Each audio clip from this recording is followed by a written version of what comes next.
Not many people remember the Blue River Valley in Summit County, Colorado. It was a beautiful place where three streams converged near the old town of Dillon. In the last century, many people came to this valley so they could pursue their love of fishing. The Blue River is formed by the confluence of three mountain streams, the Upper Blue, the Snake, and the 10-mile rivers. It flows north for 38 miles where it joins the Colorado River.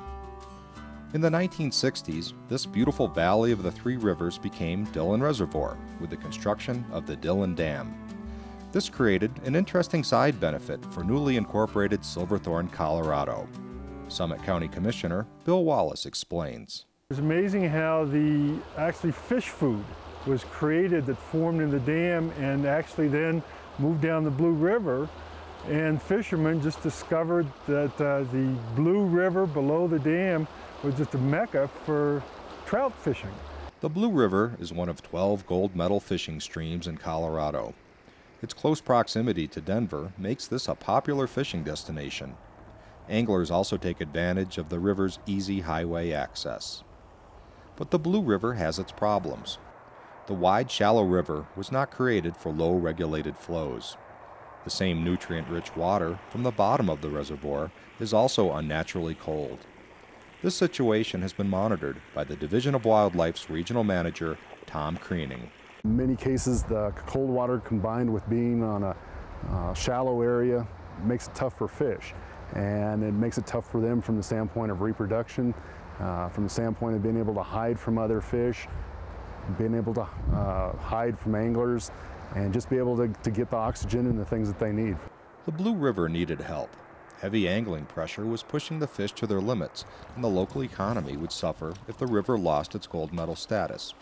Doing anything to the river involved coordinating many public and private organizations.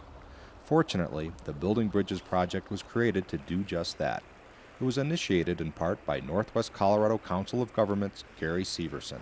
The Building Bridges project was actually a vision of Northwest Colorado Council of Governments and the White River National Forest. And the whole objective of the Building Bridges project is to get multiple jurisdictions working together across jurisdictional boundaries. Historically, in the past, when you have federal, state, county, and municipal jurisdictions working together, they run into each other a lot. And so what we tried to do here in the 9 months that preceded this project was to really devise a common vision for what it would look like when we were finished. The town of Silverthorne took the lead by presenting Building Bridges with its first challenge, the Blue River Restoration Project. The master plan for the Blue River is outlined by Silverthorne Town Manager Kevin Batchelder. This Blue River Restoration Project is just a small piece of the site-specific project that the town of Silverthorne is coordinating. We have 11 objectives that go all the way from the Dillon Dam downstream to Green Mountain Reservoir. Some of those objectives include river access for kayakers and boaters. It includes pedestrian access. It includes water quality and water quantity issues. So we have a lot of work ahead of us now that we've done this first phase of the project. The Blue River Restoration Project now had a common direction, but still required funding. Renovating the first segment of the river was estimated to cost almost $250,000. The Blue's largest landowner is the White River National Forest. It manages almost 70% of Summit County, Colorado, so it has a large interest in the health of the Blue River. The forest supervisor is Martha Cattell. Well, a project like this has a lot of benefits to the public, but any national forest is not funded to do a project like this every year. So in this case, the National Forest Foundation is concentrating on funding projects in central Colorado. And we were very fortunate that the Forest Foundation funded this project. It was a matching project, so the local group had to turn around and raise almost $100,000 to match the National Forest Foundation funds, which they did in a very short period of time, which enabled us to actually get this work done on the ground this summer. The river had to be reshaped.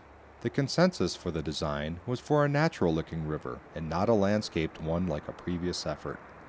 Experts in river restoration were hired to make this wide and shallow stretch of river sustainable as a gold medal fishing destination. The town of Silverthorne supplied project management, as well as crews and equipment. The project was engineered by Ecological Resource Management's Troy Thompson. If you replicate a natural stream and use the riffle, pool, glide sequences, you're really providing the natural habitat for the fish. And you can do that in a way that looks a lot less landscaped or manicured than some of the other techniques, the stair-stepped. Prior to the project, there were a couple of very good holes, places that held fish, but under low flows, what happened is there really were only a very limited number of places where people would fish, so those would get very high pressure. Not as good of a fishing experience when you're fishing shoulder to shoulder with someone else, and also not as good for the fish. It really is a couple guys out directing the backhoe and helping them just move the rock around. We didn't import any rocks. All the rock that's in the channel now that you see is just what was here. We just used the native material to try to make the project look as natural as possible. The Blue River Restoration Project took only 9 months from inception to completion. The quick success came from the wealth of support from individuals and organizations throughout the county. Trout Unlimited played a large role in coordinating the public and private partnership. It also brought a lot of energy and enthusiasm to the effort. The president of the Gore Range chapter is Andy Gentry.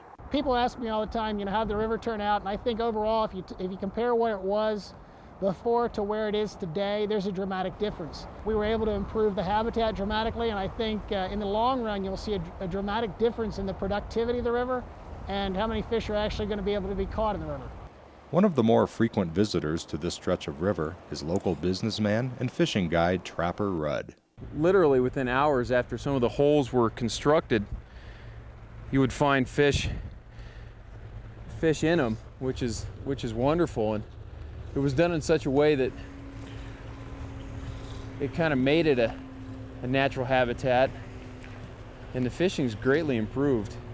Look at that beautiful orange slash, the signature mark of a cutthroat trout. Let's get this guy back in the water here. There he goes. The Blue River Restoration Project was made possible by grants and donations from the following groups and 84 individuals.